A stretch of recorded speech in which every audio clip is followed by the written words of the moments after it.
औज़ुबिल्लाहि मिनश्शैतानिर्रजीम बिस्मिल्लाहिर्रहमानिर्रहीम। सभी मेरे दोस्तों को, मुझे देखने वालों को और सुनने वालों को मेरा खलूस भरा सलाम। अस्सलामु अलैकुम वरहमतुल्लाहि वबरकातुहू। आज जो मेरा वीडियो है ये गोल्डन कार्ड के रिलेटेड है, क्योंकि जब से गोल्डन कार्ड के बारे में यहाँ पे बात चली तो बहुत सारे लोग कन्फ्यूजन में हैं। आधे कहते हैं ज़रूरी है, आधे कहते हैं ज़रूरी नहीं है। हमारे कश्मीर में ये तो रीति रहती है, जिसने बना दिया है वो कहता है नहीं ज़रूरी है, और जिसने अब तक नहीं बनाया है वो बाकी लोगों को भी डिस्टर्ब करता है, कहता है ये ज़रूरी नहीं है। लेकिन मैं आपको ये बात वाज़िया करना चाहता हूँ, गोल्डन कार्ड एक अच्छी फैसिलिटी है जो कि गवर्नमेंट की ओर से हमें दी गई है। इस कार्ड को अप्लाई करने के बाद जब ये कार्ड जनरेट हो जाता है तो खुदा न ख्वास्ता कभी भी अगर इंसान को एक्सीडेंटली कोई घर में बीमार पड़ता है तो उसके बाद हॉस्पिटल में उसको 5 लाख तक रिलैक्सेशन मिलती है। दवाई जो कि ट्रीटमेंट वो 5 लाख तक उसको फ्री दिया जाता है हॉस्पिटल के द्वारा। तो ये बात मैक्सिमम लोगों को पूरी इस रिलेटेड जानकारी नहीं है, क्योंकि मैं पिछले कुछ दिनों की बात कहता हूँ। यहाँ पे मैं ताज़ियत के लिए गया था सोपोर में एक जगह पे, तो बांडीपुरा डिस्ट्रिक्ट के एक दो बंदे थे वहाँ पे, आपस में गोल्डन कार्ड के रिलेटेड डिस्कस कर रहे थे। तो एक ने दूसरे को कहा आपने बना दिया, उसने कहा हाँ, उसने कहा आपने बना दिया, उसने कहा नहीं ये शिरक है। तो मेरे सर पे आसमान टूट पड़ा जब मैंने सुना। रूम में थे हम, मैंने उसको बता दिया भाईजान आपको किसने बता दिया ये शिरक है। और उस बंदे को, उस बेचारे को ये भी पता नहीं है शिरक क्या होता है। तो मैंने उसको ये बात बताई, ये गवर्नमेंट आपको फैसिलिटी देता है और इसमें गवर्नमेंट आपको कोई ये ऐसा नहीं कर रहा है आपको, क्योंकि आप गवर्नमेंट को यहां से जीएसटी पे करते हो, आप टैक्स पे करते हो यहाँ से, और टैक्स उसी के इवज में आपको गवर्नमेंट ये स्कीम्स प्रोवाइड करती है। जैसा कि लास्ट ईयर गवर्नमेंट ने वो किसान पीएम किसान वाली स्कीम प्रोवाइड की है, जो 6-6 हजार रुपये हर साल आते हैं। वैसे ही ये स्कीम भी गवर्नमेंट ने प्रोवाइड की है, क्योंकि गवर्नमेंट देखता है उसके पास जब टैक्स आता है और फिर वो एक फायदा देता है लोगों को। अब उन्होंने ये फायदा दे दिया, मैंने उसको ये बात अच्छे से समझाया और ये भी बता दिया ये हमारे ही मुल्क में नहीं चलती है, हमारे नजदीकी मुल्क पाकिस्तान में भी ये स्कीम चलती है और वहां पे इसको सेहत कार्ड कहते हैं। और उनकी जो लिमिट है वो यहाँ से 2 गुना है, वहां पे 10 लाख देते हैं, जो कि बीमार होगा तो उसको 10 लाख तक ट्रीटमेंट फ्री किया जाता है। हमारे यहाँ पे 5 लाख तक है।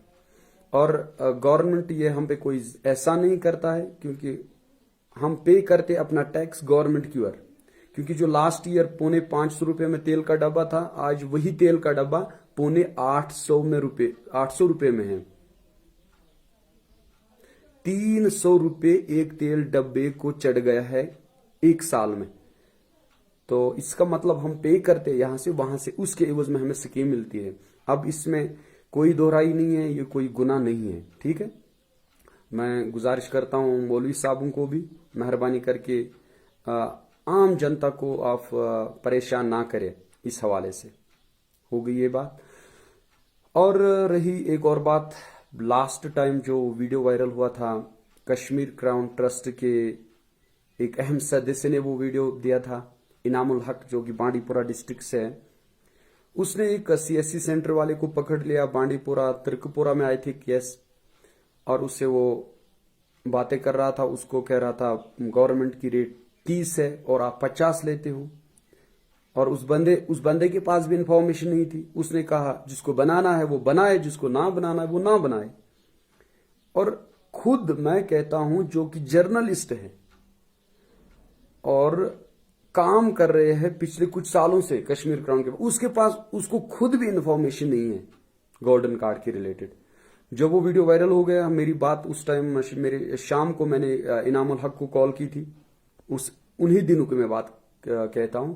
तो मेरी तकरीबन 30-31 मिनट तक उसके साथ ये बात हो गई। मैंने उसको सीधे फिर बता दिया, आप लोगों को भी गुमराह करते हो क्योंकि आपके पास कोई नॉलेज नहीं है गोल्डन कार्ड के रिलेटेड।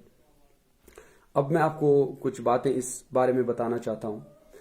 गोल्डन कार्ड के लिए गवर्नमेंट ने जो प्राइस रखा है वो केवल सिर्फ केवाईसी कलेक्ट करने के लिए 30 रुपीज रखे हैं। केवाईसी कलेक्ट करने का मतलब यह है जो हम फिंगरप्रिंट देते हैं, डॉक्यूमेंट अपलोड करते हैं, इसके लिए 30 रुपीज है। और उसके बाद जब ये कार्ड जनरेट होगा उसकी CSC ID पे, उसके बाद उसको डाउनलोड करना है, फिर उसको प्रिंट आउट करना है। तो डाउनलोडिंग और प्रिंट आउट समेत अगर CSC ID वाला 50 रुपए लेगा तो वो ज्यादा नहीं है। ज्यादा क्यों नहीं है मैं आपको बता दूंगा। सिंपली अगर हम कहेंगे, आज हम देखते हैं आधार कार्ड जब जनरेट करते हैं आधार वाले, फिर उसको किसी DTP सेंटर वाले के पास बंदा जाता है, इसको डाउनलोड करके दे दो, वो उसको डाउनलोड प्रिंट आउट करके देता है, वो 100 रुपए लेता है उससे। तो आप देख लीजिए, इतना बड़ा आधार कार्ड और 100 रुपए ले रहा है। अब अगर यहां से किसी ने KYC कलेक्ट कर ली, उसने 30 रुपीज ले लिए, ID उसको दे दी, चलो हो गया आपका। जब जनरेट उसका CSC जो कि गोल्डन कार्ड है, जो वो जनरेट हो गया, फिर वो दूसरे किसी DTP वाले के पास गए या किसी खिदमत सेंटर वाले के पास, उस टाइम वो उसको डाउनलोडिंग और प्रिंटिंग चार्जेस लेगा कम से कम 50 रुपए, उससे ज्यादा ही लेगा क्योंकि आधार कार्ड के लिए 100 लेते हैं। अगर वो उस पर एहसान ही करेगा तो 50 लेगा ही लेगा। 50 और 30 हो गए 80 रुपए, तो बंदा खसारे में सीधे आ गया ना। और डिजिटल बैलेंस भी उसको हो गई क्योंकि फिर उसको वो ID निकालनी है और काफी ज्यादा मेहनत उस पर लगती है बाद में। अब ऐसा है, एक शॉर्टकट में प्रोसीजर ये है, अगर कोई बना रहा है उसको ये बता दीजिए, यार मैं आपको दे रहा हूं बिल्कुल 50 रुपये, क्योंकि 50 तो लेते ही है 50, लेकिन इसके लिए आपको डाउनलोडिंग भी करना है और मुझे प्रिंट आउट करके कार्ड भी देना है। ये अच्छी बात है, फिर उसमें कस्टमर को कोई प्रॉब्लम नहीं होगी। अब कस्टमर कहता है नहीं, कश्मीर क्राउन वाले ने बता दिया 30 रुपीज रेट है, लेकिन वो किसकी रेट है? वो रेट केवल सिर्फ KYC कलेक्ट करने के लिए है। उसके बाद जब जनरेट होगा कार्ड, फिर डाउनलोडिंग चार्जेस, फिर प्रिंटिंग चार्जेस, और उसके बाद लैमिनेशन भी करनी होती है। तो उसके समेत उसके लिए अच्छी बात यही रहेगी, वो उसको कहेगा यार मैं आपको 50 देता हूं, लेकिन इसके लिए आप ऐसा कर दीजिए, मुझे आपके हाथ से ही गोल्डन कार्ड चाहिए, आपको निकाल के देना है, प्रिंट आउट करके देना है। फिर उसमें कोई टेंशन बंदे को नहीं रहेगी। ये कन्फ्यूजन फैलाया था लास्ट वीडियो में, जिस वीडियो की मैं बात कर रहा था।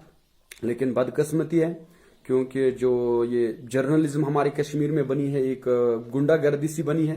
ये मैं अपनी जुबान की बात नहीं कर रहा हूं। लास्ट कुछ दिनों से पहले, कुछ दिन हो गए, मैंने एक नोट देखा था पेपर पे, आई थिंक तामिल इरशाद पे वो नोट था। उस पे ये नोट इसी पे था, जर्नलिज्म जो कश्मीर की है ये गुंडागर्दी सी बनी है। बहुत सारे डिपार्टमेंट के लोग अपने ही डिपार्टमेंट के बंदों को जर्नलिज्म के नाम पे ब्लैकमेल करते हैं। तो ऐसी बात है। तो मैं किसी बंदे को टारगेट नहीं करता हूं, लेकिन जो भी काम करना होता है तो अवाम की भलाई के लिए करना होता है। तो बस आपसे भी मैं ये राय जानना चाहता हूं, जो मैं बातें इस रिलेटेड मैंने की है, अगर किसी को थोड़ा मुश्किल लगे तो इसके लिए सॉरी। अदरवाइज ये एक इन्फॉर्मेशन थी जो कि मैं लोगों तक पहुंचाना चाहता था। इंशाल्लाह नेक्स्ट वीडियो में फिर मिलेंगे किसी और विषय पे। फिलहाल तब तक के लिए शुक्रिया। अस्सलाम वालेकुम रहमतुल्लाहि।